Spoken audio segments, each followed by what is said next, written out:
Hey there, YouTuber. So in this video, we're going to do a quick BIOS overview. To get into the BIOS, F2 or delete, all right?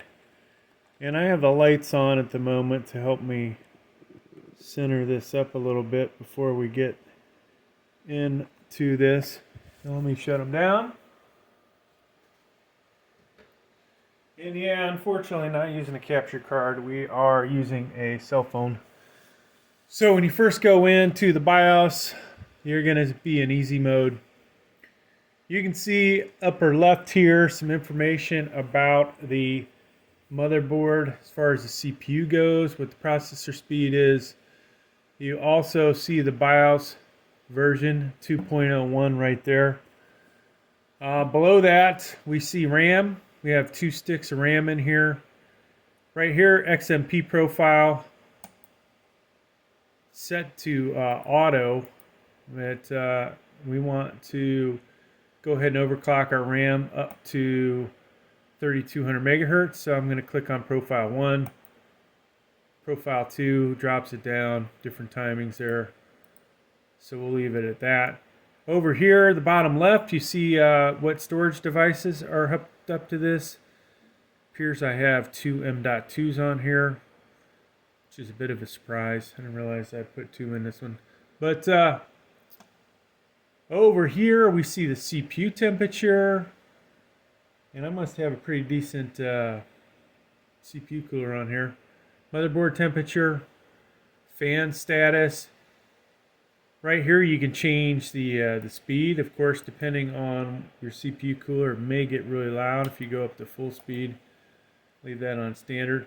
Here's one of the ways to update the BIOS. I'll do that in a separate video so you guys can see that. Boot priority.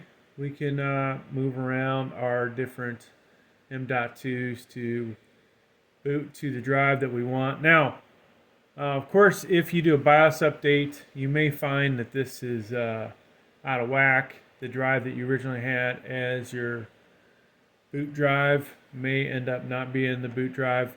And over here, this whole XMP thing, this may go back to auto, okay? So I'll show you that in the BIOS update video. Let's go ahead and click on Advanced. All right, so you see more general information as you come in here. Main OC tweaker. Now this is a B660m, so you're not going to be able to do anything with your CPU.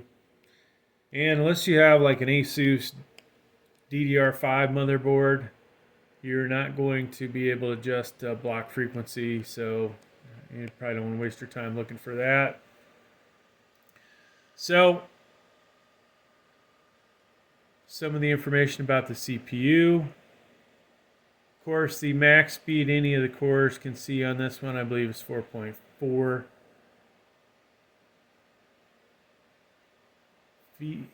CPU V-core compensation. Let's go ahead and open CPU configuration. And like I said, this is a quick BIOS overview, so we're not going to go into a whole lot of detail.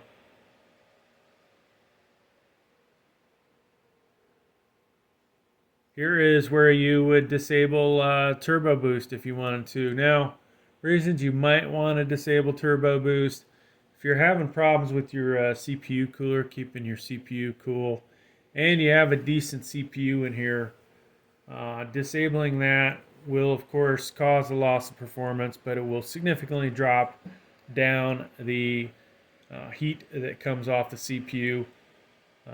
Also, if you're not gaming or doing anything really productive, you're just surfing the internet, dropping down the turbo boost to disabled will also significantly lower the power depending on the CPU. All right.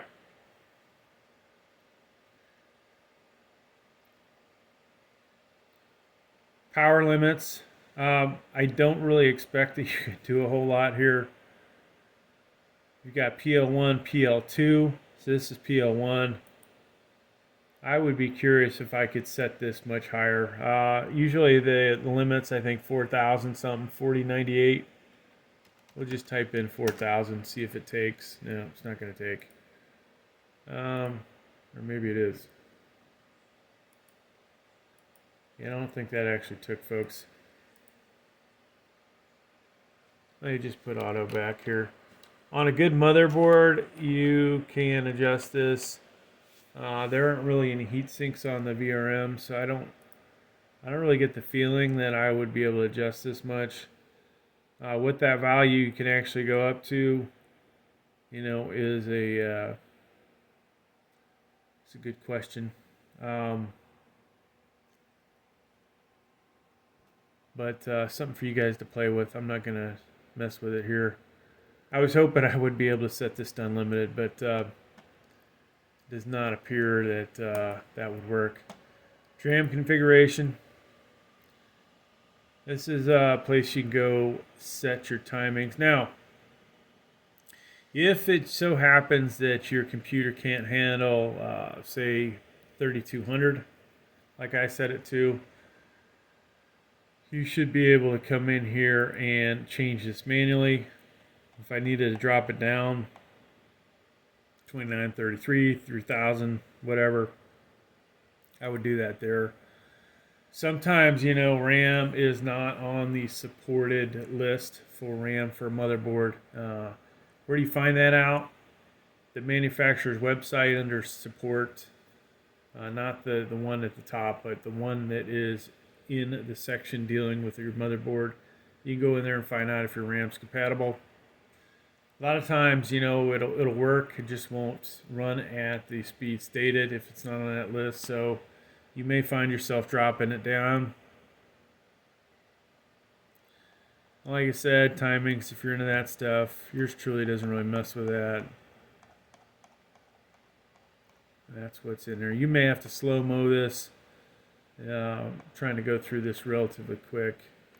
There's way too much on here to talk about every one of these. And I'm not going to lie, don't know what everything does. Voltage mode, stable mode, OC mode, CPU core, RAM voltage,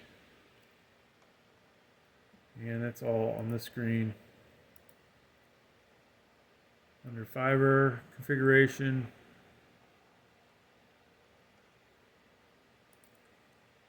All right, so that's about it here, folks. We will move on to advanced.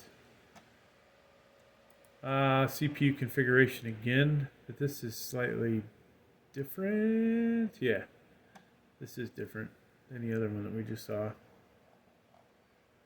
Hyper-threading, you could disable that if you wanted to. Chipset configuration.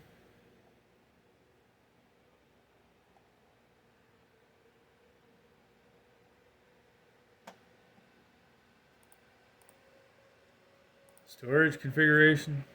CRM.2s here.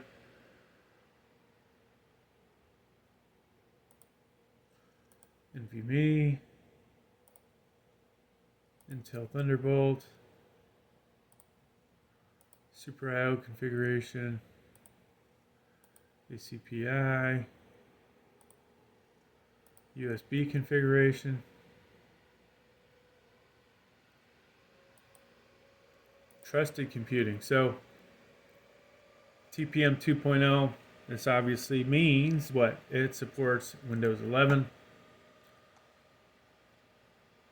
And I don't think we have it set up with Windows 11, but UEFI, setup style, easy mode. So what are your choices? Advanced or easy? Let's go over to tool. So if you have RGB or ARGB hooked up to your motherboard, this is where you would go in and change the settings. Now, of course, this motherboard does have a little bit of built-in RGB, and if I wanted to change it, we would go in and set this. We change the speed, all that good stuff, right? UEFI tech support, tech service, easy RAID installer. We don't want to mess with any of these. Another place to do your instant flash, hardware monitor, CPU temp, so you can see all the stuff that's listed in here. This doesn't have any nice charts or graphics. That's disappointing. Even on the cheap motherboards, the H610s, you see those. Security. If you want to set up a password, and back to the boot information. Another place to change the boot priority. That's gonna do it, folks. To save what we did, I'm gonna save changes and exit. Boom. And that's gonna do it for this video. Thanks for checking it out. Please like, please subscribe. Thank you.